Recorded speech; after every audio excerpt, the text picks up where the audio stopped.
بسم اللہ الرحمن الرحیم۔ السلام علیکم ورحمۃ اللہ وبرکاتہ۔ دوستو، آج کا جو ویڈیو ہے یہ بہت زبردست ہے اور ہر قسم مالی پریشانی کو دور کرنے کے لیے یہ وظیفہ بہت طاقتور وظیفہ ہے۔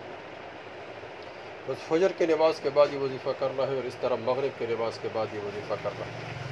فجر کی نماز کے بعد پابندی کے ساتھ اس وظیفے کو جو بھی آدمی کرے گا تو اللہ جل شانہ اس کے رزق کی تمام پریشانیوں کو دور فرمائیں گے۔ اس طرح اگر مغرب کی نماز کے بعد اس وظیفے کو پابندی کے ساتھ پڑھے گا تو اللہ جل شانہ اس وظیفے کی برکت سے اس کی تمام پریشانی رزق کی پریشانی کو دور فرمائے گی۔ اور اللہ جل شانہ فرماتے قرآن میں یبسط الرزق لمن یشاء، اللہ جس کے لیے چاہتے ہیں رزق کو خوب وسیع کر دیتا ہے اور جس کے لیے چاہتے ہیں رزق کو تنگ کر دیتا ہے۔ تو اللہ کے لیے کوئی بھی مشکل نہیں ہے، لیکن پابندی کے ساتھ اگر ہم وظیفہ کریں گے، نماز پڑھیں گے۔ قرآن میں اللہ جل شانہ فرماتے ہیں کہ ہم تم سے معاش نہیں مانگتے، معاش تو ہم تم کو دیں گے، بس تم خود نبی علیہ السلام کو اللہ جل فرماتے ہیں کہ نماز کی پابندی کرو، اپنے اہل و عیال کو نماز کی پابند بناؤ۔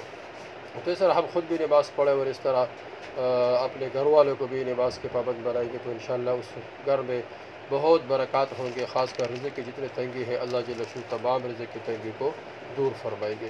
دوستو، وظیفہ بہت آسان ہے۔ فجر کی نماز پڑھتے ہی دعا وغیرہ اذکار سے فارغ ہو کر 11 مرتبہ درود شریف پڑھے، پھر اعوذ باللہ من الشیطان الرجیم بسم اللہ الرحمن الرحیم پڑھے اور پھر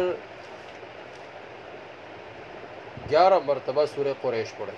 11 مرتبہ اعوذ باللہ شروع میں 1 مرتبہ پڑھنا، ہر دفعہ پڑھنے سے پہلے بسم اللہ پڑھے اور اس طرح آخر میں پھر 11 مرتبہ درود شریف پڑھے اور مغرب کی نماز کے بعد دعا وغیرہ سنت سے فارغ ہو کر آخر میں یہ عمل کرے، یعنی 1 مرتبہ پہلے 11 مرتبہ درود شریف پڑھے، پھر 1 مرتبہ اعوذ باللہ پڑھے، پھر 11 مرتبہ سورہ قریش پڑھے مع بسم اللہ، یعنی سورہ قریش سے پہلے بسم اللہ